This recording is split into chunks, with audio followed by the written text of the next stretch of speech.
ನಾನು ಯಾವಾಗಲೂ ಪ್ರತಿ ವರ್ಷ ಕೂಡ ಈ ಜಾತ್ರಾ ಸಮಾರಂಭದಲ್ಲಿ ಬರ್ತೀನಿ. ನನ್ನೆಲ್ಲ ಶುಭಗಳಿಗೆಲ್ಲೂ ಬರ್ತೀನಿ, ಕಷ್ಟದಲ್ಲೂ ಬರ್ತೀನಿ, ಸುಖದಲ್ಲೂ ಬರ್ತೀನಿ. ಇದು ನಮ್ಮ ಮಠ. ಸೊ ತಮಗೆಲ್ಲ ಗೊತ್ತಿರುವಂಥ ವಿಚಾರ ಹೊಸೇನಿಲ್ಲ. ಸೊ ಅದರಿಂದ ಈ ಒಂದು ಪವಿತ್ರವಾದಂಥ ಕಾರ್ಯಕ್ರಮ ನಡೀತಾ ಇದೆ, ಅದರಲ್ಲಿ ಭಾಗಿಯಾಗಬೇಕು ಅಂತ ಬಂದಿದ್ದೀನಿ. ಅದು ಬಂದಿದೆ, ಅದನ್ನು ನಾವೆಲ್ಲ ಕಳಿಸ್ಕೊಟ್ಟಿದ್ವಿ, ಈ ಮೇಲ್ ಹಾಕಿದ್ದಾರೆ. ಅದೇನಂತ ಇನ್ವೆಸ್ಟಿಗೇಷನ್ ಮಾಡಿ ಅಂತ ಪೊಲೀಸ್ ಅಧಿಕಾರಿಗಳಿಗೆ ಕಳಿಸ್ಕೊಟ್ಟಿದ್ದೀವಿ.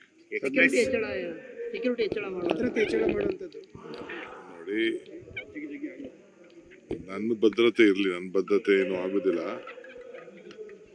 ರಾಜ್ಯವನ್ನು ನಾವು ಸುಭಿಕ್ಷವಾಗಿ ಬೆಂಗಳೂರು ನಗರ ರಾಜ್ಯನ ಕಾಪಾಡಬೇಕು. ನಮ್ಮ ಪೊಲೀಸ್ ಅವರು ಅದನ್ನೆಲ್ಲ ಗಮನಿಸ್ತಾರೆ. 7ನೇ ತಾರೀಕು CEC ಇದೆ, ಬಹುಶಃ 7ನೇ ತಾರೀಕು ಆದ್ರೂ ಎಕ್ಸ್ಪ್ರೆಸ್ ಕೆನಲ್ಗೆ ತೀವ್ರ ವಿರೋಧ ವ್ಯಕ್ತಪಡಿಸ್ತಾರೆ. ಮಾಧುಸ್ವಾಮಿ ಅವರು ಕೂಡ